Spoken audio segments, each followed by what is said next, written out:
Hello and welcome to the Temple Mount podcast. Today is the first session of our new Vampire the Masquerade role-playing game campaign.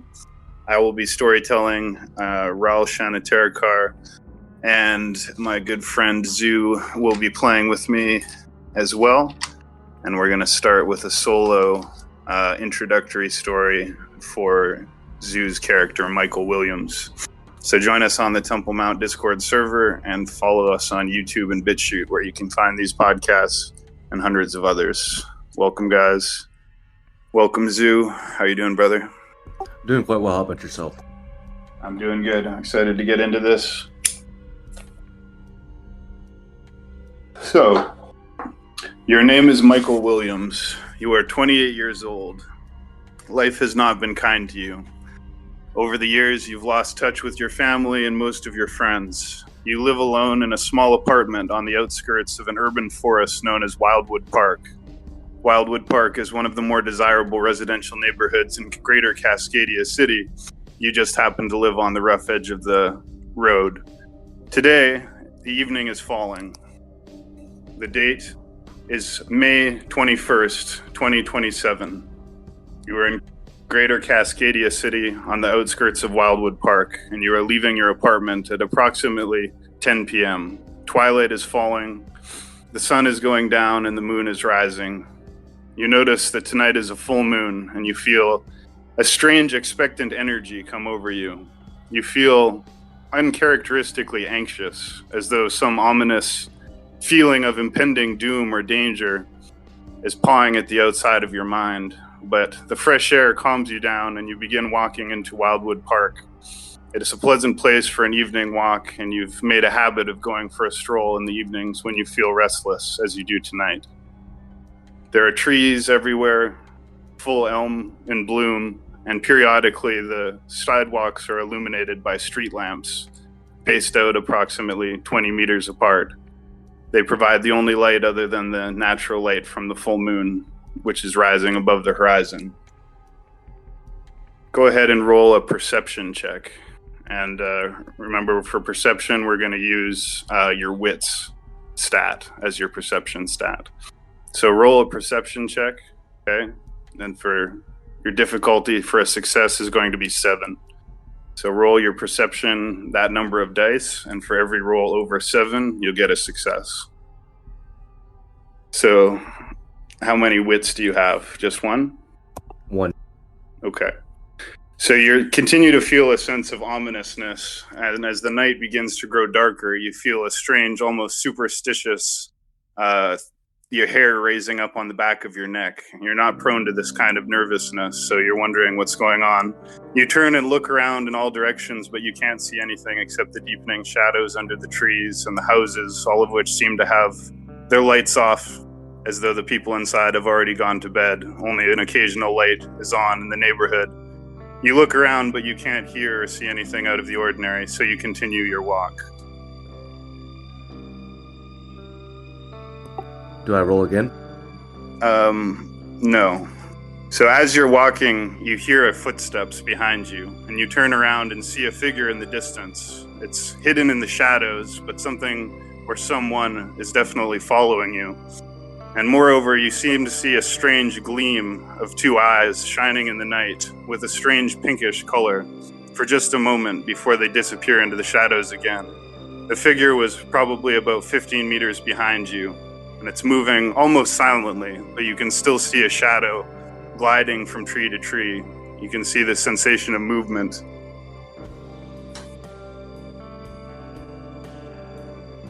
You continue your walk, and you come to a lone street lamp. You hear a faint voice, but you can't make out what it's saying. You stop and turn around, and you see a beautiful young woman wearing gothic clothing with what appears to be albino features. She has pale pink eyes, completely white skin, devoid of any pigment, and pale pink or reddish hair. She's approaching you, holding a cigarette, and asking you if you have a lighter. I do have a lighter on me. So you can say, like, anything you want. But for example, you could be like, I take out my lighter and offer to later smoke, or I light her cigarette for her. You can say anything that you want to do. You can declare an action at any time, essentially. So stop me anytime you want in the story and declare any action that you want to make. I see. I have an action to declare. I simply pull out my lighter and light her cigarette. She smiles at you in a sort of enticing way, and you can't help but notice that she's very attractive and seems to have a strange presence about her like you haven't seen in many women before, and you find yourself immediately feeling some kind of draw towards her. So go ahead and roll your composure or your resolve, whichever is higher. You're going to have a difficulty rating of 7. So you're going to be rolling composure or resolve. My resolve's 4. Okay, so roll 4 for resolve to try and resist this strange, enchanting feeling that's coming over you.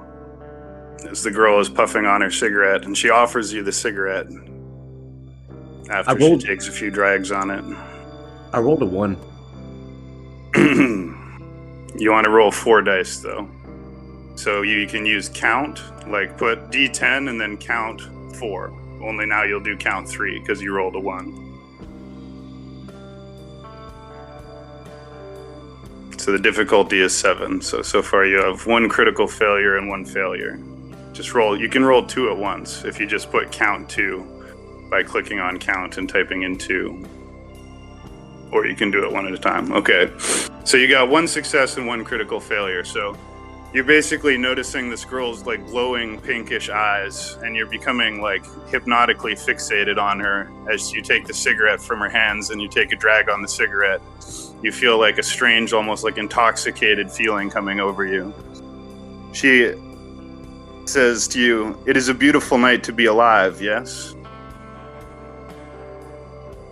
And I agree. She says, "What is your name, stranger?" I tell the strange lady that my name is Michael, and that I'm 28, and I just live locally doing a nightly stroll. She says politely that she's pleased to meet you. She says, "My name is Litu, but my friends call me Alita or Little Claw."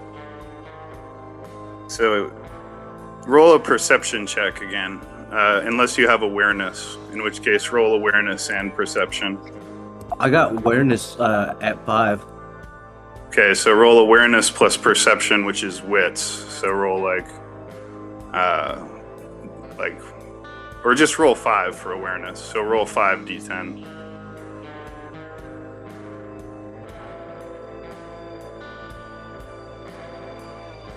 Okay. So what did you roll? 5, 5, 10, 3, and 1. Okay. So you notice that there's something unusual about her eyes. Her pupils seem to be slitted like a cat's. In the pale moonlight, it looks very strange, like an almost unnatural look in her eyes, as though her pupils are somewhat distended slits. You think they may be some kind of cosmetic contact lenses, but either way, it has this very strange effect along with her, albino pink eyes. She pulls out a silver flask from her jacket and asks you, "Do you drink?" as she opens it and offers it towards you. I tell her, "No, not really. I'm not very good at drinking."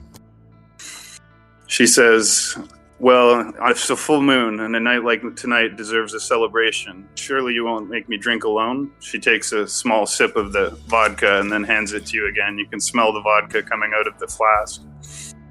She seems to be, pushing you to take a drink, and because you've fallen under her spell, you'll have to spend a willpower or make a willpower check if you want to resist. So my action is I'm going to drink it. Okay. So you take a deep draw of the vodka, bigger than you intended to, and you feel like a warm burn go down your chest, and it just adds to the feeling of sort of intoxication and surreal nature of this night. You still have a strange feeling of unease, like something isn't right about this situation. The shadows seem deeper and darker than you remember, and there's sort of a strange, ominous feeling in the air. But when you look at this beautiful young woman, you feel, very happy to be here with her. She says to you, "It is the full moon tonight. Is it not beautiful?" Her voice is strangely cold and imperious, her gaze strangely feral with an almost manic gleam. It is quite beautiful indeed, I tell her. She says, "My father calls it a huntress moon," she continues. "Do you hunt?" she asks. When I grew up, I used to, but I haven't in quite some time. You notice with unease that she is not blinking. She's staring at you, and you've noticed that she doesn't seem to be blinking at all. Roll another awareness check.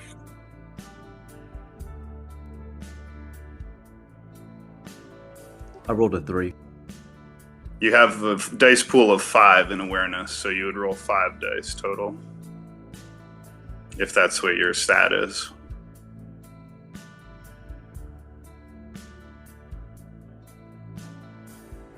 I rolled 3, Okay. 2, 7, 9, and 9. So you got 3 successes. So you notice by subtle observation and paying careful attention that not only is she not blinking, but you're noticing that her chest does not rise or fall. She doesn't appear to be breathing. You start to feel like you're in some kind of strange dream. Suddenly, you see a movement behind her in the distance, shortly behind her. 2 moving shadows come out into the light, and 2 large, beautiful dogs emerge. In fact, they're so large and so powerfully built that you wonder if they aren't partly wolf. They look almost like 2 white wolves, and they come and perch beside her on either side of her and sit like expectantly on either side of her, perfectly behaved. She says, "All men should hunt. Is it not what we have evolved for? Is it not the true purpose for which we have been created? If one does not become the hunter, one becomes the prey." She says, You have been a perfect gentleman. I truly regret that I must ask you a favor. I beg your forgiveness." What is that favor, I ask her? So I'm going to get you to just look. I'm not usually going to use like visual aids. It's mostly all theater of the mind. But I'm going to get you to look in the World of Darkness chat, and I'm just going to post an image. So this is how her face suddenly kind of takes on a sinister appearance, and her eyes start glowing pink, and she says, "Run." Now, when she says run, her voice is like echoing in a strange way, and you immediately like feel an impulse to run. So at this point, she's used dominate on you, right? So if you want to resist this command, you're going to have to pass the willpower check. Otherwise, you just immediately take off running because you feel just like primal terror overtake you as soon as she reveals this like glowing eyes and fangs and says run. Okay. So you can either choose to run or choose to resist. I mean, I want to choose to resist, so I'll go for the willpower option. Okay, so do you know what your willpower level is? No.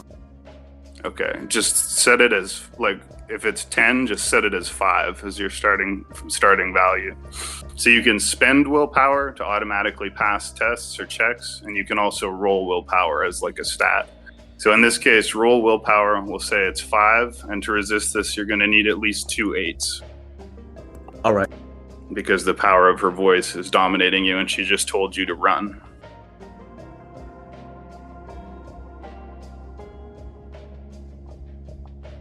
So 10, 9, 9, 5, and 3. So you feel like primal terror go over you, and your guts like get turned to ice inside your stomach, and your feet like almost twitch to start running. But somehow you manage to catch yourself and stand firm and look at her and refuse to run. She smiles at you like perplexedly and tilts her head to the side as though she's like truly astonished that you didn't run. The 2 dogs, like wolves beside her, start growling menacingly, but she puts her hand out and they stop and sit like expectantly again. She's like, "I'm impressed. Very few people can resist the power of my voice. However, you have denied me the pleasure of the hunt, and I do not like to be denied that which I seek." She jumps at you suddenly with her fingers extended like claws and leaps towards you. So you're going to have to roll a dodge check if you have any points in dodge. Otherwise, dodge is going to be dexterity plus athletics. Oh, that's So good. she's- That max in both dexterity and athletics. So she's now leaping at you with fangs and claws extended, and her eyes are now like glowing pink, and she has full-blown like fangs and no longer looks like even human.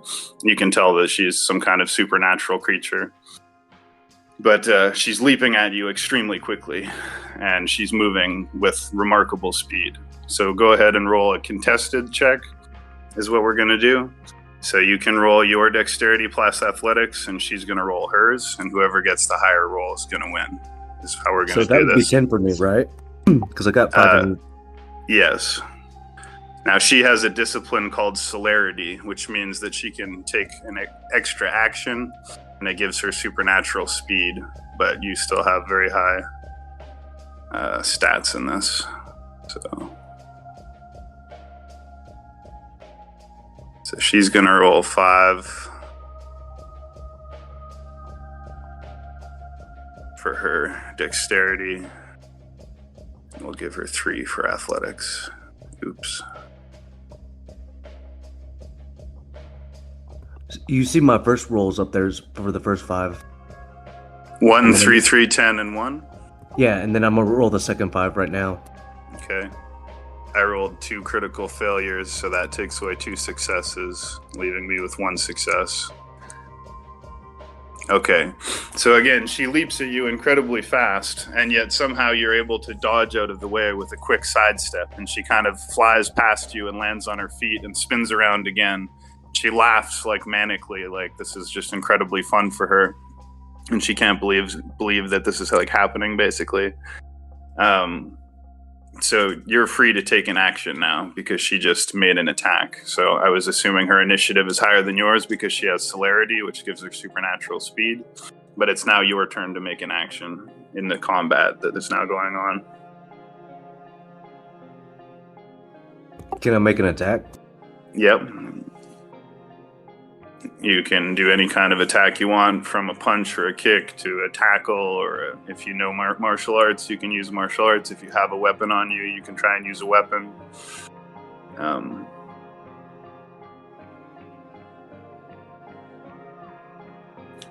One sec, let me look up the combat maneuvers real quick.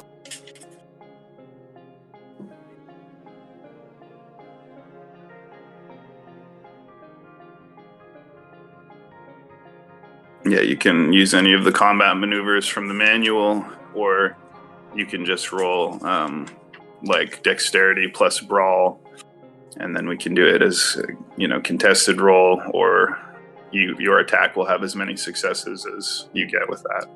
Can I do a bite? Sorry? Can I do a bite?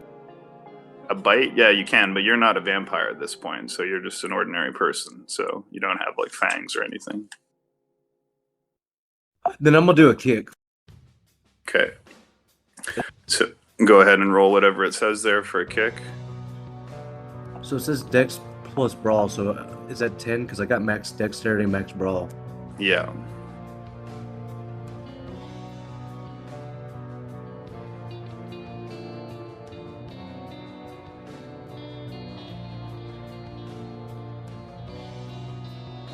Okay, so you rolled 7, 9, 7, 7, 9. So you got 2 9s. So you successfully kick her, like as she flies by you. She's jumping at you. You step out of the way and you manage to snap off a quick snap kick, catching her in the stomach. And it like kind of catches her off her feet, and she stumbles backwards and puts her hand down on the grass to like steady herself. And she looks like not winded exactly, but you can see like a little wince of pain as she takes 2 damage. Blunt, but she can try and soak that damage with her toughness, so I won't bother rolling that. I'm just doing it on my side based on her discipline, but she can absorb some damage through fortitude. Let me just turn this music down a little bit. So you successfully dodge out of her way and kick her in the stomach, doubling her over and momentarily stunning her. However, as you do so, the 2 white wolf-like creatures, or wolf dogs, both leap at you simultaneously, and they grab onto your wrists with their maws. So they're grabbing onto your wrists on both sides with their fangs and like holding tight. They're not like biting into you, but they're like growling and holding your wrists now. And as you're being like restrained in this way by the 2 wolves, the girl stands up and says, "I'm truly impressed. and genuinely surprised by your natural abilities. These are abilities that cannot be allowed to go to waste. And so she lunges towards you and sort of straddles you with her legs as she bites into your neck with her fangs, and you feel her teeth puncturing into your jugular vein, rather your carotid arteries, and blood spurts out of your throat and into her mouth. She begins drinking your blood.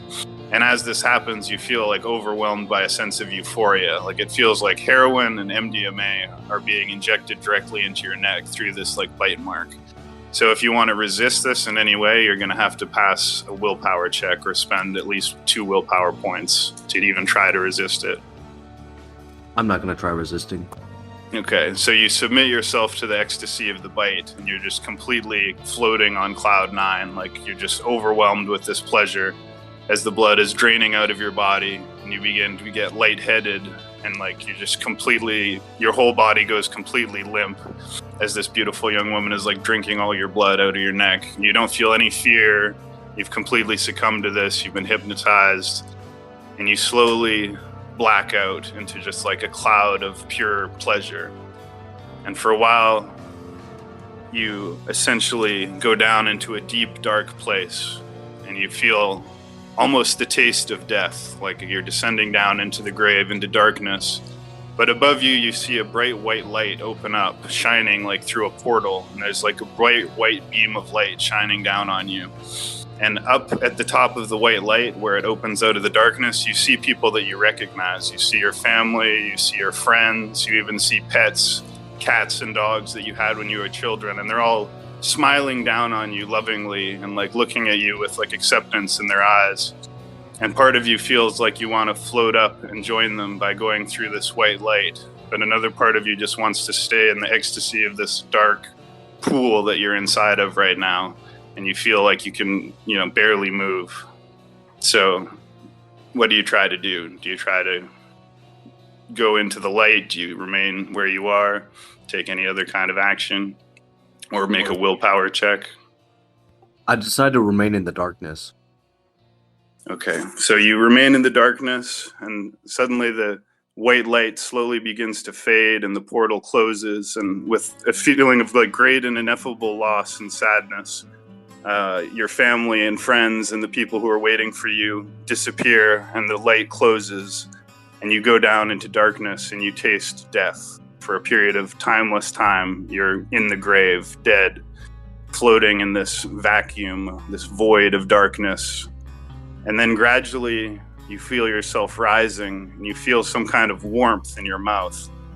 And as this warmth comes into your mouth, you start to feel like you're coming back to life. You feel your heart beating in your chest, and then you start to wake up, and you realize that the girl who had bitten you has cut her wrist, and she's put her wrist over your mouth, and she's now bleeding into your mouth through the slit on her wrist. And you're drinking instinctively. You've like latched on like a leech to her wrist, and you're finding that as you're drinking this blood out of her wrist, there's like a fiery ecstasy going through your body that's even more intense than the feeling of pleasure you had when you were being fed on. As you drink her blood, it's just like this intoxicating electric sensation. And she allows you to feed for maybe 2 or 3 more minutes, and then pushes you away with her other hand.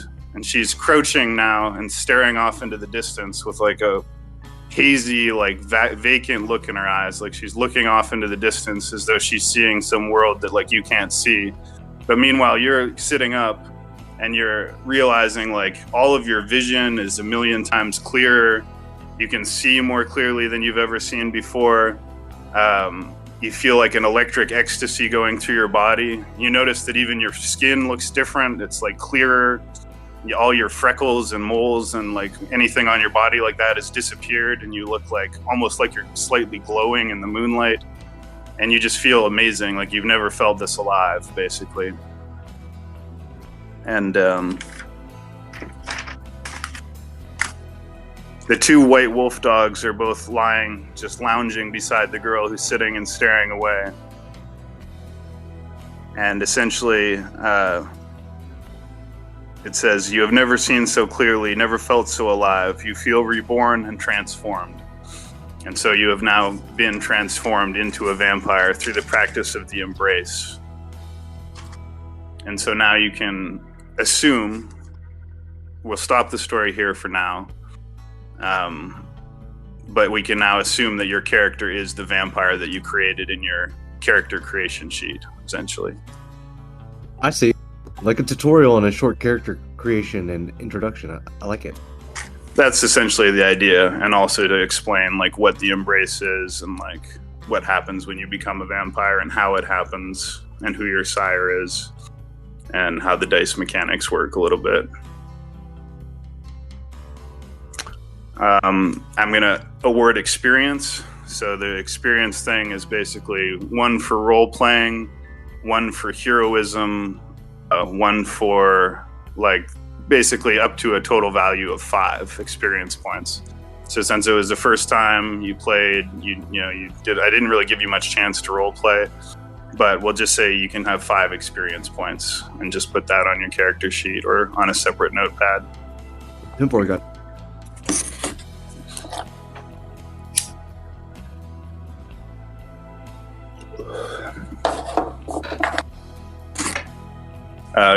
Raul, do you want to play a session now?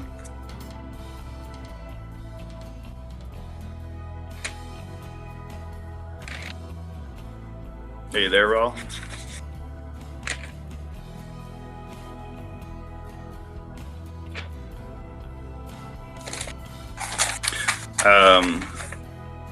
We could also continue your story, Michael, if you want. Do you have any?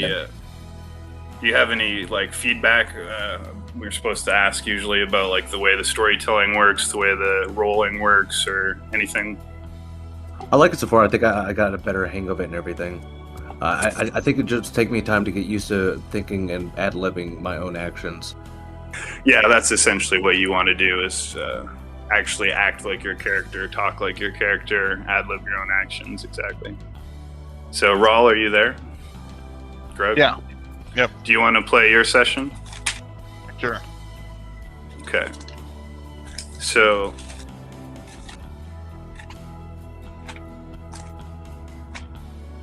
find your name. Shad Piano for us.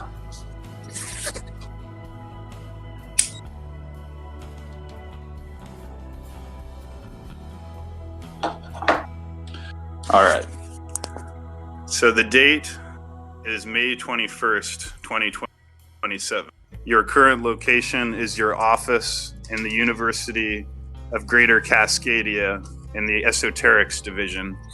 Or department. So you have a private office here because this is where your Chantry House is. Your Tremere Chantry House is based in this campus where the library is. And your particular role is to be the librarian of a particular section of very private and secret books, essentially, that the regular students are only allowed to access if they have special permissions. And so you're the librarian of the sort of rare books and esoteric and occult department of the Library of Greater Cascadia. And the current time right now is approximately 1 a.m. and you are in your office. Your name is Shad Vieno Feroth, and you are a Ancile vampire of the Camarilla, some hundreds of years old, and you were born all the way back in the time of pagan Byzantium or the ancient times before Jesus.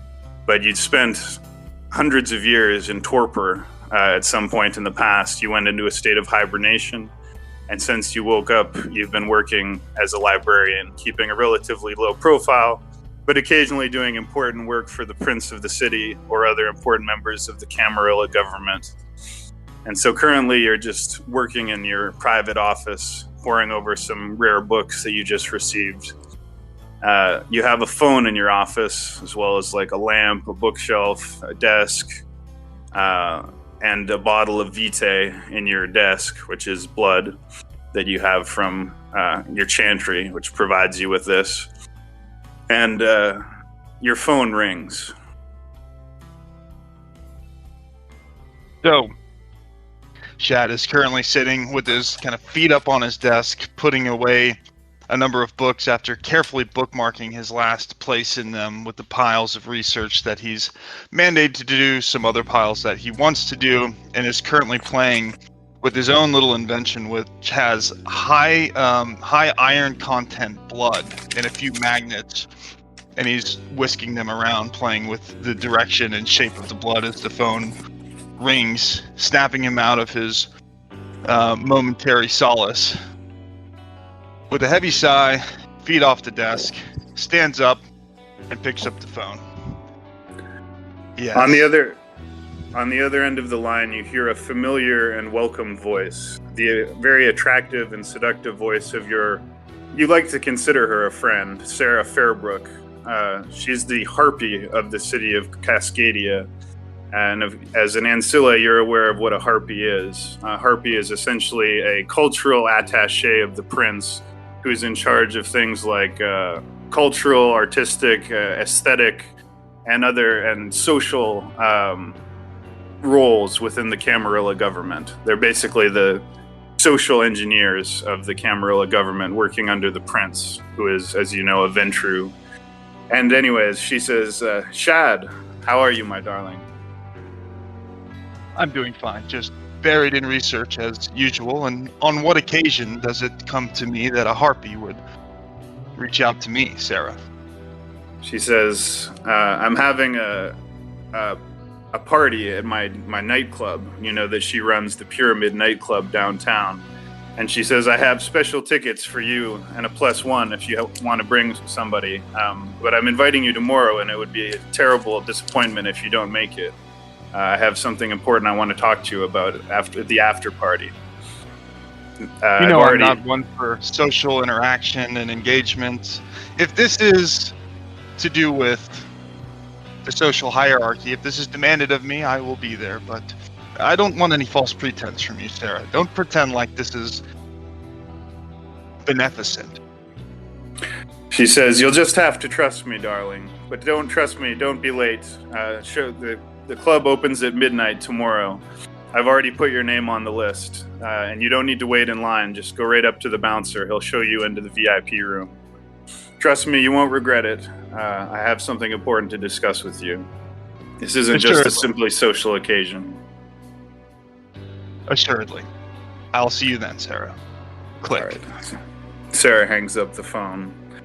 You have an uneasy feeling. You know that whenever the eyes of the harpies are upon you, that means the greater vampire community is not far behind.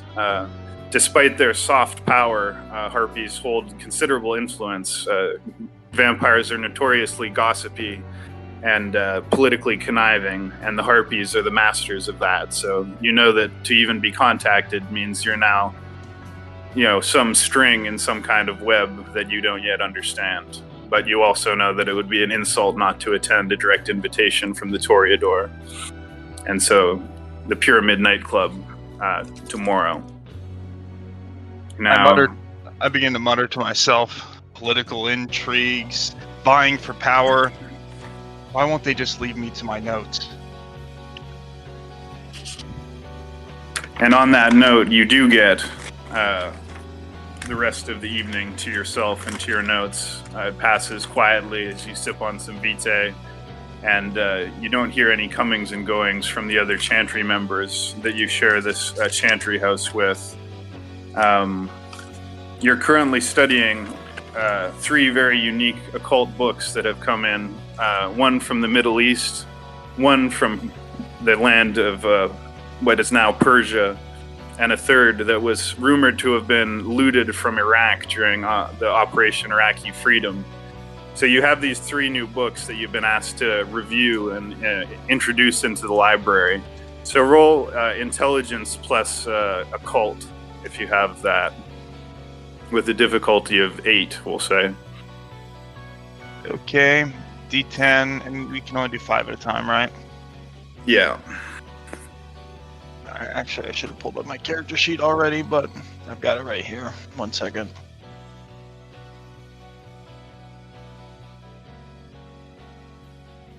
Intelligence plus occult. Yeah. Yeah, it's 8. Ooh. So you starting got off hot.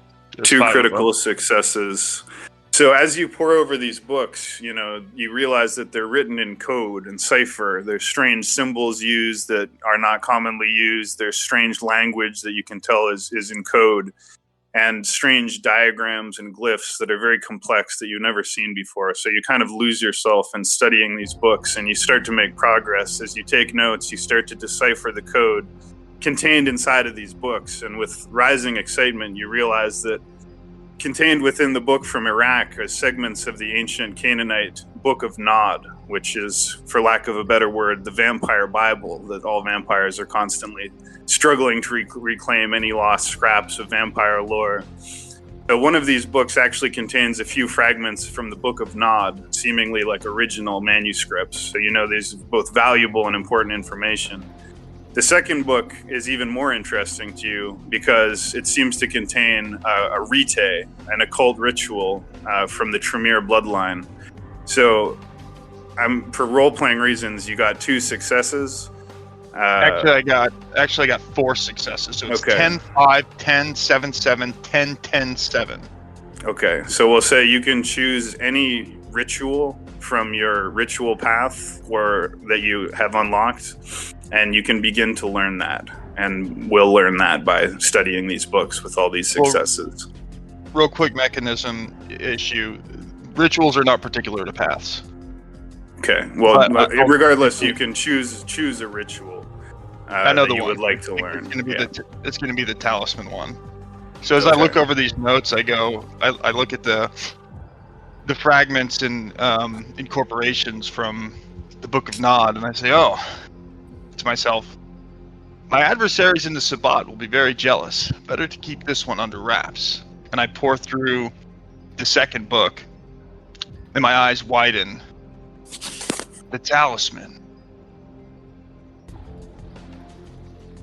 I've been looking for this for a long, long time, and now, finally.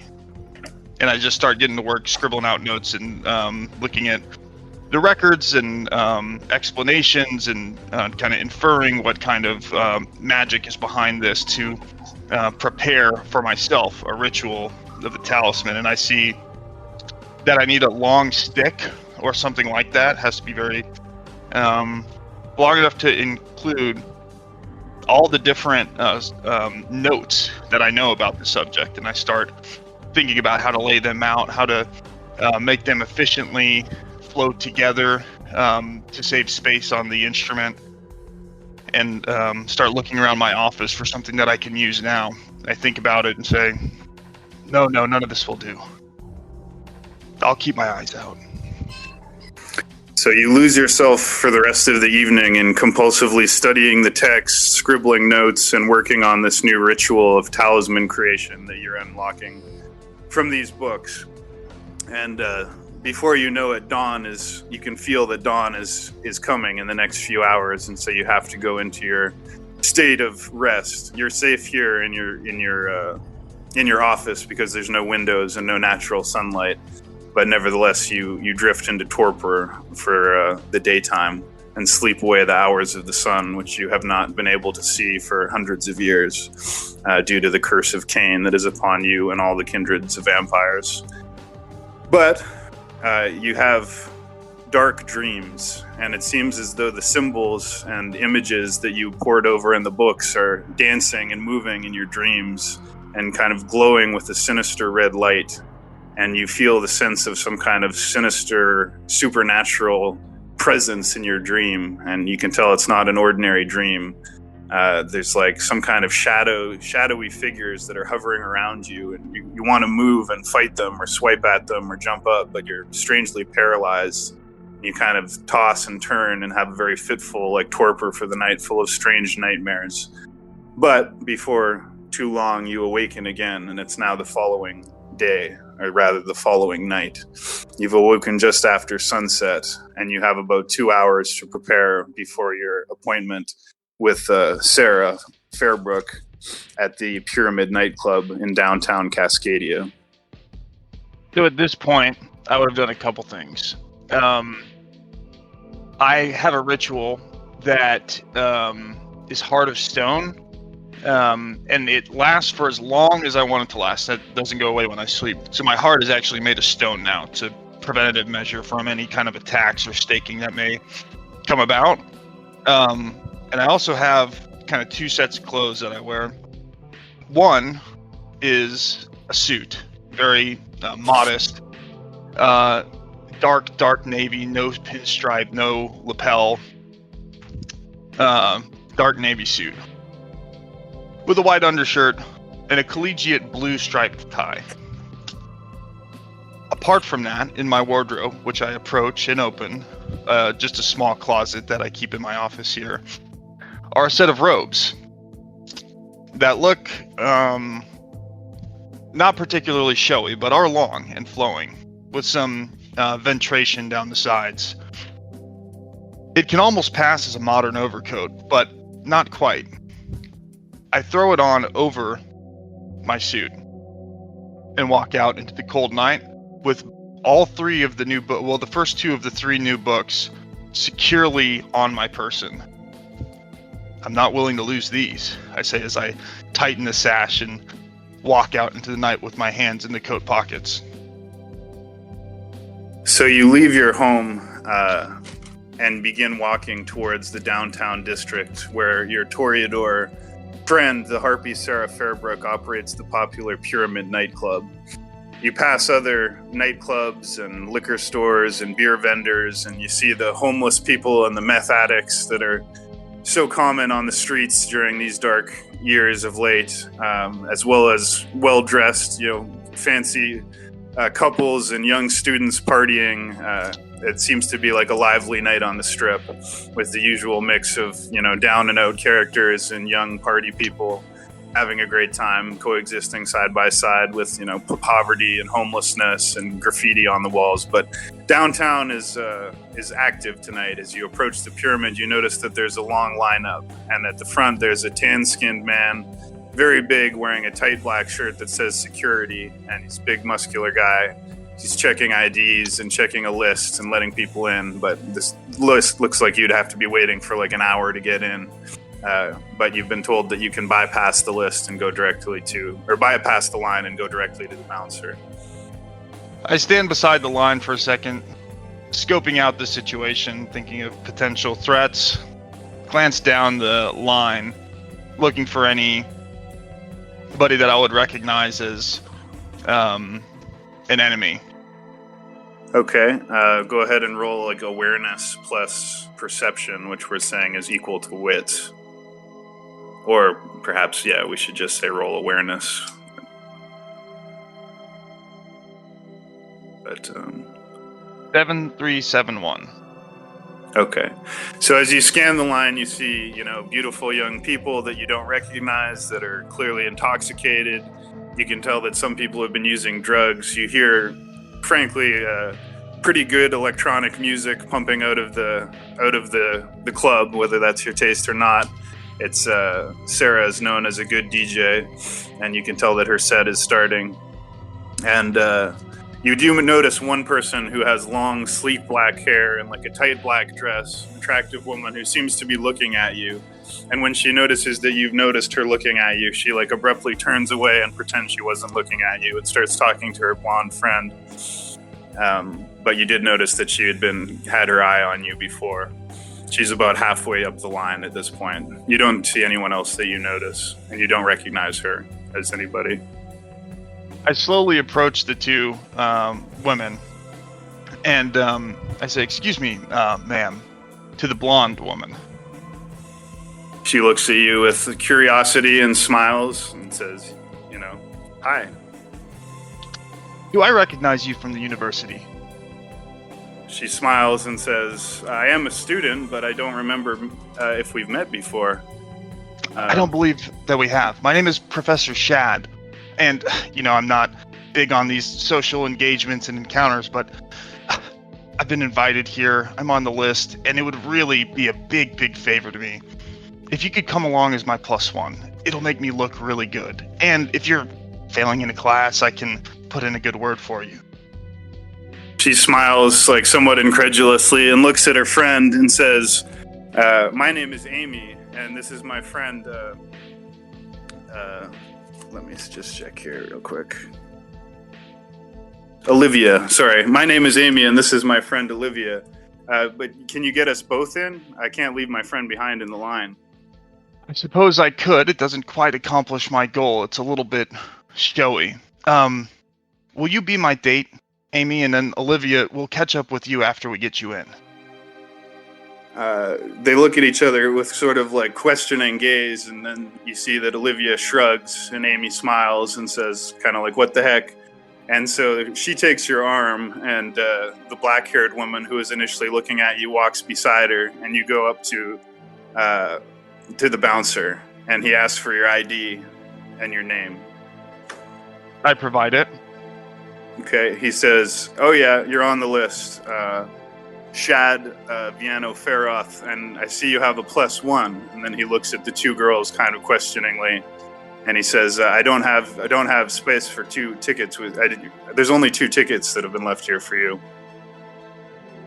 Don't worry about that, I say, as I kind of pat him on the back and slink my arm around his shoulder and shove a $100 bill into his hand. Besides, I'm here on special invitation from Sarah Fairbooks. So, thank you for finding our names on the list, and we will take our entrance. And I just kind of ignore him and motion the other 2 women in as the doors open and they can hear the sound of the pounding music inside. He nods and kind of gestures to let you guys go past and says, mumbles an apology. And the 2 young women come in behind you. You see that the club is packed. People are dancing. The whole dance floor is filled. There's like a smoke machine. There's like laser light show going on. You see Sarah Fairbrook is performing, right? So she's DJing. The attractive blonde, young woman running like a DJ set. You notice there's quite a few security guards, all of whom seem to be very muscular and very serious looking, wearing black security shirts. And there's every part of the bar has at least 1 security guard, you notice. The clientele appears to be really upscale. There seems to be a dress code in effect. Everybody's very well dressed. There's women walking around with, cocktail drinks on trays, people sitting on VIP up in the upper echelons of the bar, and a heavy pounding electronic dubstep, techno mix is playing. And you can go ahead and roll another perception check or awareness check.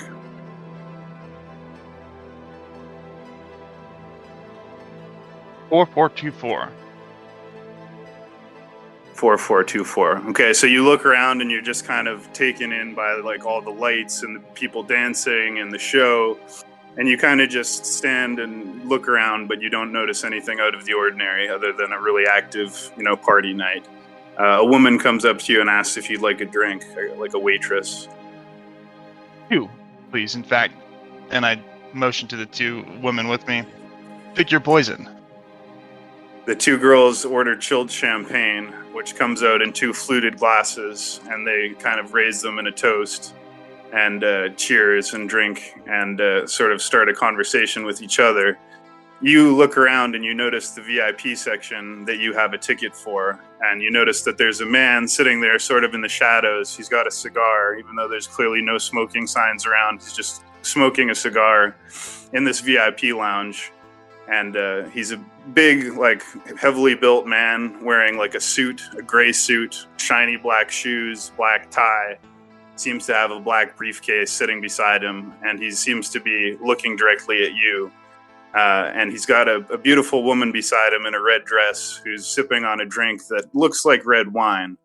But even from here, you can get a sense that it may be another red liquid.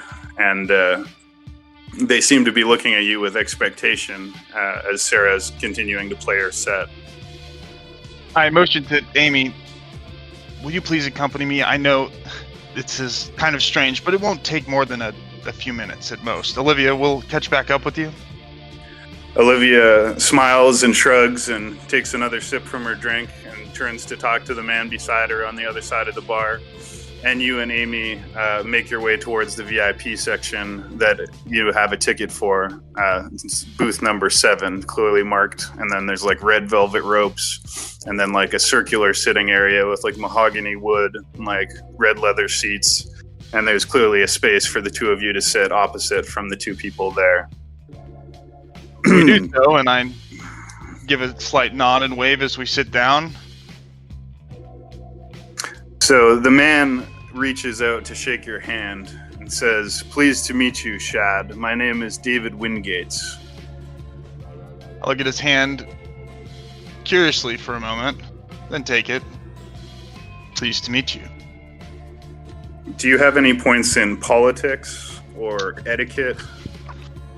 My composure is 5 and my etiquette is 3. Also, my insight is 2. All right. Let's say you can roll etiquette plus charisma. Or, well, see, first I wanted to figure out if you know something. So, do you have any knowledges, like politics or... Academics 5, investigation 3, finance 1. Investigation. Okay, well, roll investigation 3, because that would make sense, I think. 6, 6, 1. Plus intelligence, we'll say. Plus intelligence 4. 8858. 8858. Okay, so you recognize the name David Wingates from an earlier investigation that you were doing where you came across his name. You remember that he's actually the head of the RCMP station in Cascadia City. He's part of the RCMP Station Intelligence Division. And more than that, you know that he's a member of the Kindred, meaning he is a fellow Cainite, a fellow vampire. And you also know that he is of the clan called Ventru and occupies the political status of sheriff of Cascadia City, meaning he works directly with the prince as sort of an enforcer. And so that's all context that you already have. But he simply introduces himself and shakes hands with you. And his date smiles, but kind of is aloof and like just turns her shoulder and lights a cigarette and doesn't engage in like conversation. She's just looking out over the crowd while David is talking to you. And he asks if you would like a drink. And a woman appears sort of like automatically, like you didn't even see her approach, but a beautiful woman sets down a glass in front of you and a second glass in front of your date. And you can roll an awareness check, if that's okay. Just roll an awareness check quickly. I don't have any points in awareness, so I do wits, right? Yeah. You know what? You don't even need to do a roll. You can simply tell that the glass that you've been given contains human blood, but the glass that your date has been given contains ordinary red wine. You have the physical senses to just detect that naturally. Okay. So you've now, and then, yeah. Mm-hmm. Go ahead. I motion Amy, if you desire. Otherwise, another champagne for the lady, if you don't mind. And David, I'm pleased to meet your acquaintance and make your acquaintance. And this is my date, Amy. A lovely young lady that I've met only recently, but I think she looks very good on my arm. Wouldn't you say so? He nods and smiles, and you notice that he's just has steel blue eyes and like a really charismatic smile and like perfect like silver gray hair, and his voice is like deep baritone and kind of like calming to your ears. Roll like a resolve check. So whatever your status is in resolve, and then the difficulty What about composure? Yeah, you could roll composure if you want, but the difficulty is going to be 8. Damn, 4, 5, 1, 1, 4. I totally fail. Okay, so basically, as you shake the man's hand and you have a sip of the Vitae, which is intoxicating to drink, you just sort of naturally fall into a sense of like trust. Like you trust this person, you want to make him, you want to do whatever he asks of you. You just have a natural inclination above and beyond knowing that he's a politically powerful sheriff and, elder in your city. You want to like impress this person, and you're very impressed with them, basically. So a sense of like charisma kind of overtakes you as you're talking to the man. And he says, "She does look very good on your arm. However, I think that young lady would probably enjoy the dance floor. You don't want to miss the rest of Sarah's set. She's only on for another 15 minutes. And he kind of nods at his girlfriend with the red dress, and she stands up and kind of reaches out a hand to Amy and says, "Will you join me on the dance floor for a few minutes?" I feel like a momentary compulsion for my plans with Amy being taken from me, from the charismatic David, but I'm so enthralled by his suggestion, and understand that he's got other business, that my petty plan is now gone. And I say, Amy, please, thank you for your time. So she smiles and thanks you for getting her into the club, and the two girls kind of giggle and go down the stairs back to the dance floor, leaving you and David Wingates, David Wingates together in the VIP room alone. And Sarah is finishing her set. Everybody's dancing, drinking. It's very loud. And he looks at you and says, I have some important business to discuss with you directly from the prince. He says, you know as well as I do the 5 commandments of the Camarilla. The first is the right of progeny. No one may create a vampire without the specific permission of the prince. Unfortunately, it seems there's been some kind of a transgression. We're receiving intelligence that someone has created a new kindred, a new child in the city without the specific permission from the prince. Normally, this would carry an immediate death sentence. However, the prince in this case, due to the identity of the sire of the new child and her sire, it's not politically expedient for us to just kill this person. So what I need you to do is play an investigatory and diplomatic role, and we need you to make contact with this new vampire. And he's speaking low, and the music is completely drowning this out. And we need to make sure that he's going to play ball and follow all the rules. And ultimately, we're going to need you to ascertain whether this is someone that can join the Camarilla or whether this is someone that we're going to have to exterminate. He says, I know that this isn't your usual role. You've been cooped up in books and doing research, but the prince needs you and chose you specifically by name for this role. I sigh, feeling the desire to get back to my research, but understand I've been called here for a reason, and David is an important guy. Perhaps there's beneficial allegiance for the Tremere with David, and I accept, saying, who is it? Who's the sire? And who is this new kindred who's supposedly so important? He says, according to our intelligence, the new vampire was created by a childer named Alita Levane. She is herself the childer of a powerful gangrel named Cogliostro, known as Claw, and she's known as Little Claw. And their territory or domain is known to be the Cascadia National Park, which is in the center of the city. It's like a large green space, about 10 kilometers in diameter, square. And that's their known domain and hunting territory. The problem is that Cogliostro is a powerful and well-connected gangrel in the city, and could basically be a real threat to us if we went into all-out war. And we know that he will not allow us to kill his childer, Alita, but she has created a childer without permission from the prince. And so this has created a major diplomatic scandal, and that's why Sarah has called you here today. But I'm here to tell you that this goes above the Harpies. She's controlling the spin on this right now, and as of now, the rest of the kindred in the city are not aware of this situation. We need you to get ahead of this thing and make sure that we have everything tied up and make sure this isn't going to be creating any loose ends or anything endangering the masquerade. So he hands you a file of information, which contains a photograph, identity, documentation, phone number, all the information of somebody named Michael Williams. And he says, this is the suspected new vampire. And then he sends you another picture depicting a girl with a young woman with pinkish hair, white skin, and pink eyes. And he says, these are the two we need you to make contact with. They're nominally loyal to the Camarilla, so we don't expect outright hostilities. But with the gangrel, you never know what you're going to be dealing with. They're as wild as animals, so be careful and go armed, but try to avoid violence at any cost. Well, you speak rightly. Gangrels, well connected. I knew they could be powerful, but what animals? They waste their gift on acting like beasts. Perhaps they should ally with the werewolves. But consider it done. This will be dealt with the utmost care, attention, and duty, David. He nods and says, preserving the masquerade is always the most important priority.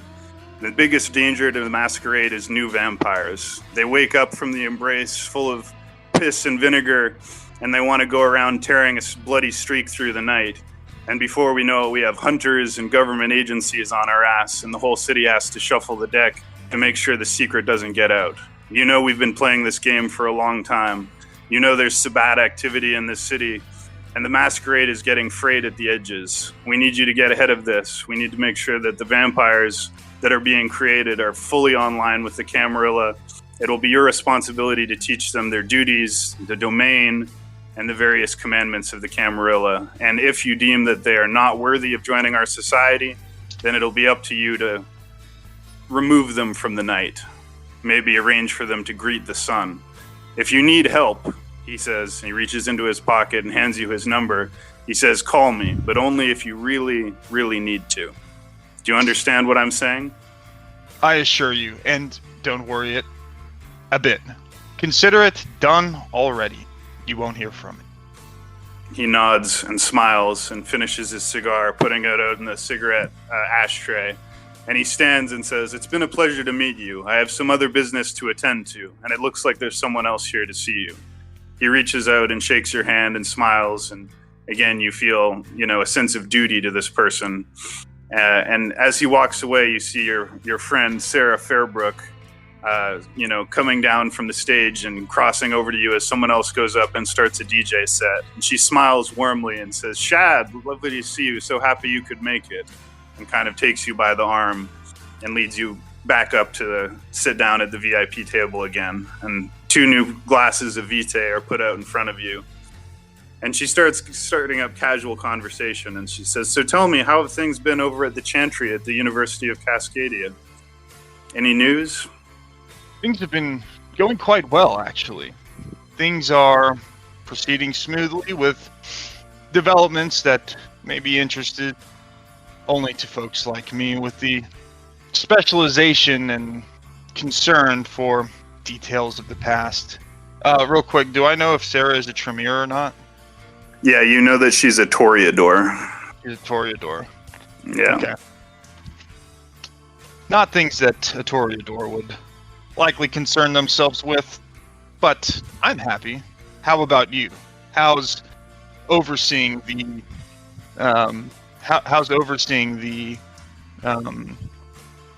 reputation of our kindred?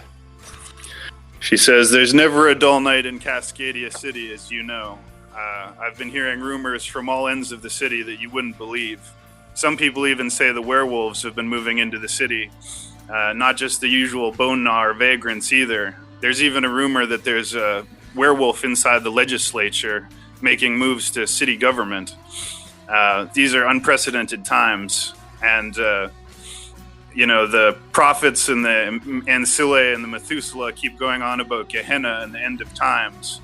And to be honest, it seems like most people agree with them. The prophecies are all coming true. Some people say we're living in the final nights already. What do you think? You must have some insight from all those books you spend so much time with. Is it true what they say about Gehenna? Are the antediluvians really going to rise and feed on us? If they did, imagine what a sight it would be. But other than that, these are speculations and hopes. As we know, the masquerade will continue. She nods and smiles, dutiful as always. So what did you think of my set? It was great. I even met a few girls here that probably enjoyed it much more than I did, but don't take any offense. I have an eclectic taste in music that predates machines. She nods and smiles. Sometimes I forget how old you really are, she kind of says knowingly. I guess I just can't relate. I'm still caught up in the fads of the day. Anyways, darling, it's been really a pleasure to catch up with you, and I really appreciate you showing up for my show. But as you've probably guessed, my role was really just to set up your meeting with the sheriff, Mr. Wingates. I hope it went well. It did. Thank you for the introduction to David. I'm sure he'll be a valuable ally. There's a little bit of dirty work that, of course, as always, needs to be taken care of, but Other than that, this was far less of a demand than I thought it would be, and I enjoyed myself. So thank you for the invitation. She smiles warmly, and why don't you roll a charisma check or manipulation, whatever is higher.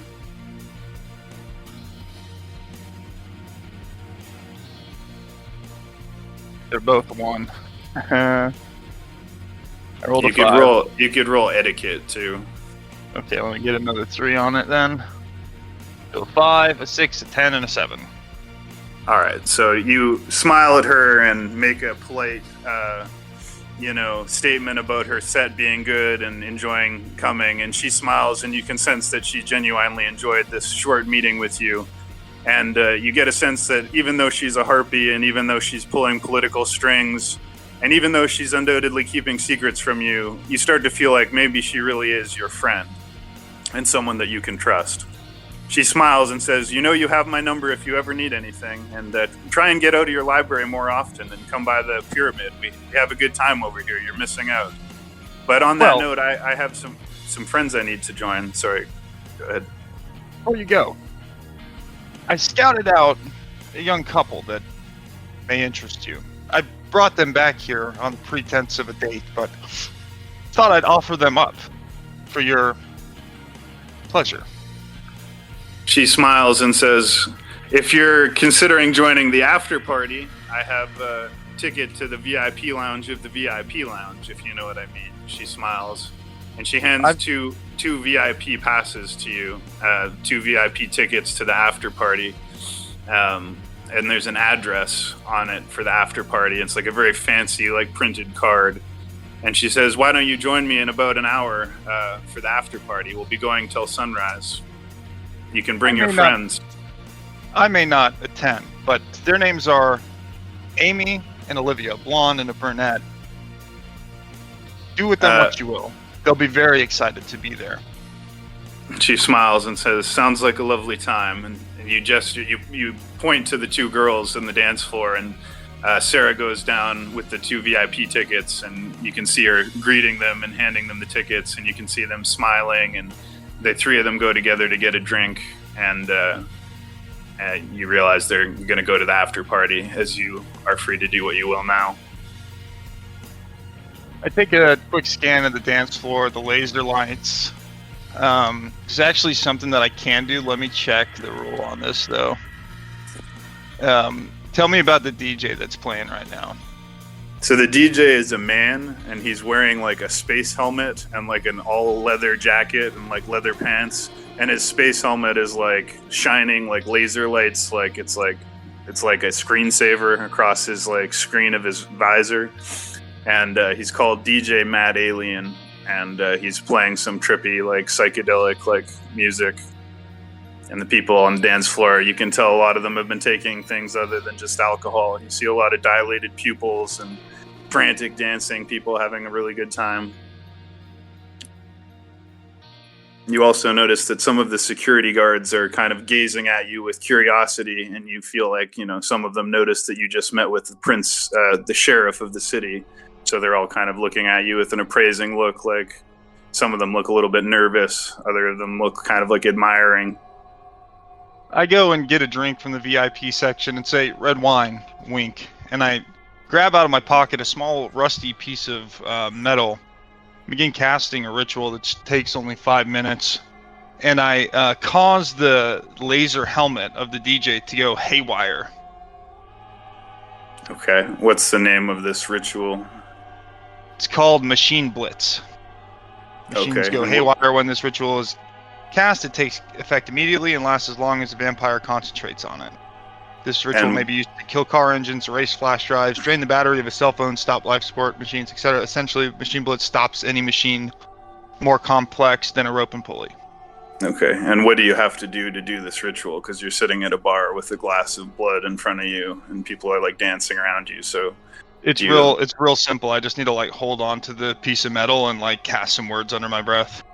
Okay, and you're trying to screw up the guy's like electronic helmet? Yeah.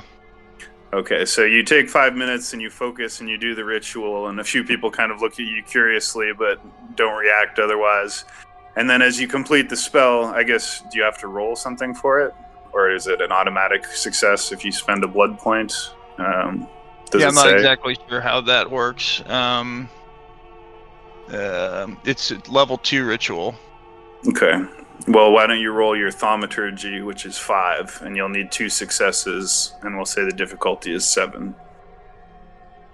This is a level 10, 2 6, ritual. 8, 7, 3. Okay, so you successfully and skillfully complete the ritual, and at the final word and the cast of the final spell, the DJ Mad Alien kind of like has a start, like seizes almost like he's having a seizure, and his helmet is just like flashing bright white and like black and white and like blinking and flashing, and then it shorts out completely and like sparks shoot out of the side, and like some smoke is like rising out of the helmet, and he like pulls it off his head, revealing like a pale guy with like black hair, and he's like sweating and like pulling his helmet off, looking all confused, and like the music also like skips a beat for a second and then resumes. I just kind of chuckle to myself and whisk my robes as I turn to walk out the front door. All right. So the crowd parts before you as you walk out the door and back into the night. A few hours have passed, and twilight or the dawn is still a few hours away as you return to your office in the Chantry House at the University of Cascadia. And maybe for now we'll stop your chapter there. And I want one more ritual. Okay. Defense of the Sacred Heaven. This ritual prevents sunlight from entering an area within 20 feet, 6 meters of this ritual's casting, a mystical darkness blankets the air, keeping baleful light at bay. Sunlight reflects off windows and magically fails to pass through doors. Requires 1 hour to perform and lasts until I end it. So I want to cast this ritual, and then spend a couple hours just studying the talisman ritual into the daylight. All right. So what level is that ritual? 1. All right, so I guess we'll say roll thaumaturgy. You need 1 success of like 8 or higher. Oh, 3, 5, 8, 4, and 1. So I only get 1 or 0 successes, right? What was the DC? 3, 5, 8. What was it? 3, 5, 3, 8, 5, 1. 8, 4, 1. Yeah. So you make a mistake carrying out the ritual, and so it doesn't successfully complete. You accidentally make a mispronunciation of one of the syllables, and you feel the occult energy kind of go haywire and dissipate. But you're safe from the light of the sun anyway, because you're inside your office and you can lock your door and have darkness in here anyway. So you should be safe. Well, I guess my brain is more tired than I thought it was. I'll have to hold off on further study until tomorrow. You can still study your talisman ritual. It's just that your protection from the sun spell didn't work. Yeah. Well, I'm just gonna go to sleep anyway. Yeah. Torpor. So give yourself 5 experience points. So you guys both got 5 experience points, and we good to wrap it up there. Mm-hmm. Okay. Well, thanks guys for playing. Hopefully that flowed pretty well. I appreciate you guys participating, and we'll continue this campaign in the future. So join us on the Temple Mount Discord server and follow us on YouTube and BitChute. You can find these episodes